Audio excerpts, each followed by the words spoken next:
Dames en here, seuns en dogters, welkom terug by Wiskunde in Woede. Hierdie is episode 29. Ons gaan nou begin praat oor gedeeltes van 1. Hoe skryf ons hierdie besigheid? Hoe skryf ons oor dinge wat gedeeltes van 1 is?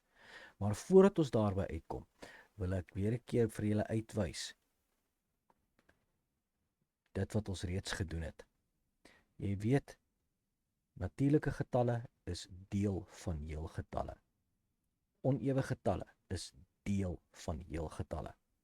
Ewe getalle is deel van heelgetalle. Weer 'n keer, dink terug aan die voorbeeld: messe, vurke, lepels. Dit is verskillende stelle wat almal deel is van 'n groter stel met die naam van eetgerei. Selfe storie hierso.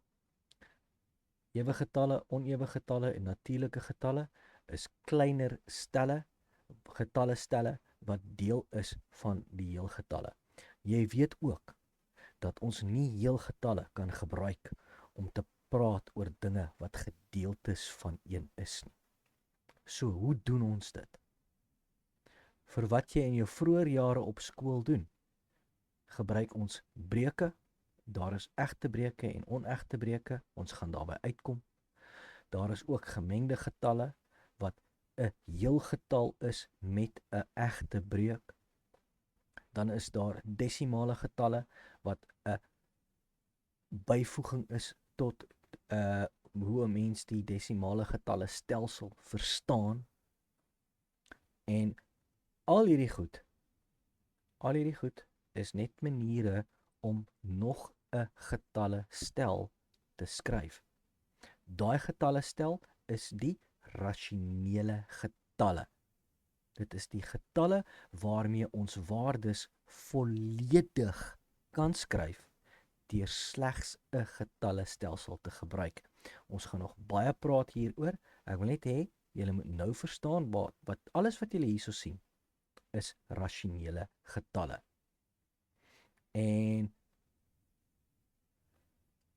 as jy nou gaan kyk na jou getalle lyn, daar het jy 'n helfte, daar het jy 1,5, daar het jy 2,5, hier het jy negatief 'n half, hier het jy negatief 1,5, negatief 2,5. Is nog steeds alles rasionele getalle.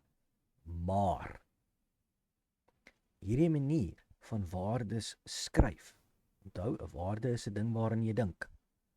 Hierdie manier van waardes skryf is nie goed genoeg nie. Dit is nie. Want daar is dinge waaraan jy kan dink wat met geen getalle stelsel geskryf kan word nie. Daar is eerlikwaar dinge waaraan jy kan dink wat ons nie hiermee kan skryf nie. En daar is ook dinge waaraan jy kan dink, waardes waaraan jy kan dink, wat ons nie eens op die getalle lyn kan wys nie.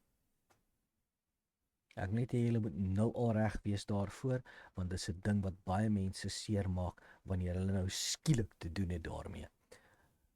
So, jy weet nou, ons is op pad om te kyk na breuke, gemengde getalle en desimale getalle. En al daai moeilikheid wat jy op skool gehad het met die goed, al daai goed wat hulle vir jou geleer het, met hierdie, dis regtig net maniere hoe om die een manier te vat en op 'n ander manier te skryf. As jy reg onthou, daai goed wat jy gedoen het, waar daar vir jou gesê is, skryf hierdie breuk as 'n gemengde getal. Dis net hoe vat jy 'n ding wat op so 'n manier geskryf is en jy gaan skryf hom op 'n ander manier. Jy dink nog steeds aan presies dieselfde waarde. Reg? Daar sê. Dis waar jy in ons op pad is. Weer 'n keer, is nie goed genoeg nie. Hierdie was dan Wiskunde in Woede episode 29. Maak julleself reg, want hierdie kan nogal 'n oefening raak. Ek sien julle in die volgende episode. Totsiens.